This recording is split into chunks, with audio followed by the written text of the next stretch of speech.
Okay, in this video I'm going to address a question that I am frequently asked by anybody who's involved in buying or selling a property, and that is, how long is the process going to take?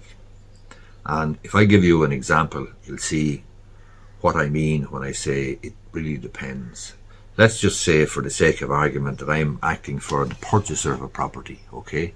The first thing that's going to happen is the new client that I have, the purchaser, will let me know and will let the auctioneer know that I'm acting for him or her, and the auctioneer will then send a sales advice note to me and to the vendor solicitor.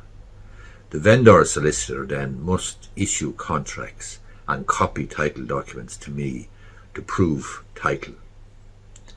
Now, if the other solicitor, the vendor solicitor, doesn't have the title documents, for example, or if there's any other cause of a delay in issuing the contracts, or if the other solicitor is a little bit tardy in drawing up the contracts, or if there's some outstanding issue to do with, for example, planning, or a certificate of compliance with planning, or perhaps a certificate of compliance or a certificate of exemption or discharge for NPPR tax, or something to do with LPT tax, or any number of things.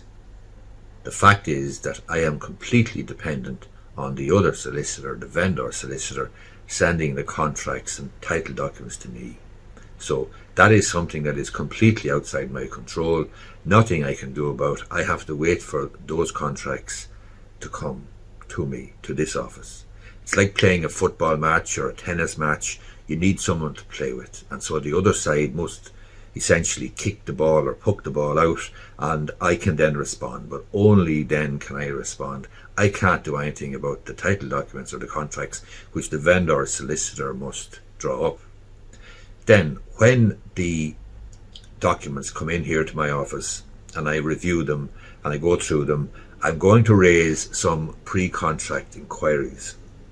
I must do that in order to protect my client's interest and to ensure that we get good title to the property and that there's no problems with title or planning or anything of that nature. So I'm going to raise queries. Then the ball goes back to the other side, to the vendor solicitor, and they may or may not be tardy and slow in responding. If they respond quickly, well and good, we're off to the races again. If they don't, if they're overwhelmed with work, or if they for some reason are unable or unwilling to answer my queries, then it's going to cause a delay. The next step after satisfactory replies, I get my client in to sign contracts and loan documents and so on. The mention of loan documents means that there is a lender involved, a bank involved. So, in order to complete the sale, we're going to need the bank to give us the money, the loan.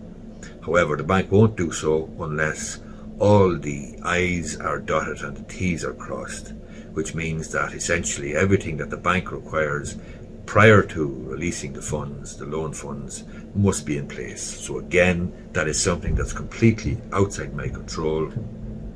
That's something that's within the control of my client, or perhaps the company that's providing the life insurance, who is organising the home insurance and so forth. So again, there's another point there, the third point, at which it's outside my control. There's nothing I can do. With the best will in the world, I can try to speed things up. But if I get onto the bank and say, look, we want to close this deal on Friday, please send me the money, they'll say the life insurance is outstanding, or your client didn't sign the direct debit mandate, or something of that nature. So I hope you see from this video that it's a two-step or a two-sided process, a two-party process. As I say, it's like playing some sport, some team sport, where one side must poke the ball out or kick the ball out or kick it off and get the thing started. And a solicitor acting for a vendor or a purchaser doesn't act in a vacuum. He or she is dependent on the other side, the other solicitor, providing the relevant documents and contracts and so forth. And he may well be, or she may well be, completely dependent, obviously, on their client, providing them with certain information. So that can lead to uncertainty. But by and large, then, you're probably looking at a reasonable average of 8 weeks from start to finish. That is just an estimate, though. As I say, it will depend on both sets of solicitors working in a sort of fairly timely manner in a business-like, industrious sort of a way, and that nothing derails the process. And as I say, the fact of the bank being involved as well is another moving part that, you know, an individual solicitor doesn't have much control over.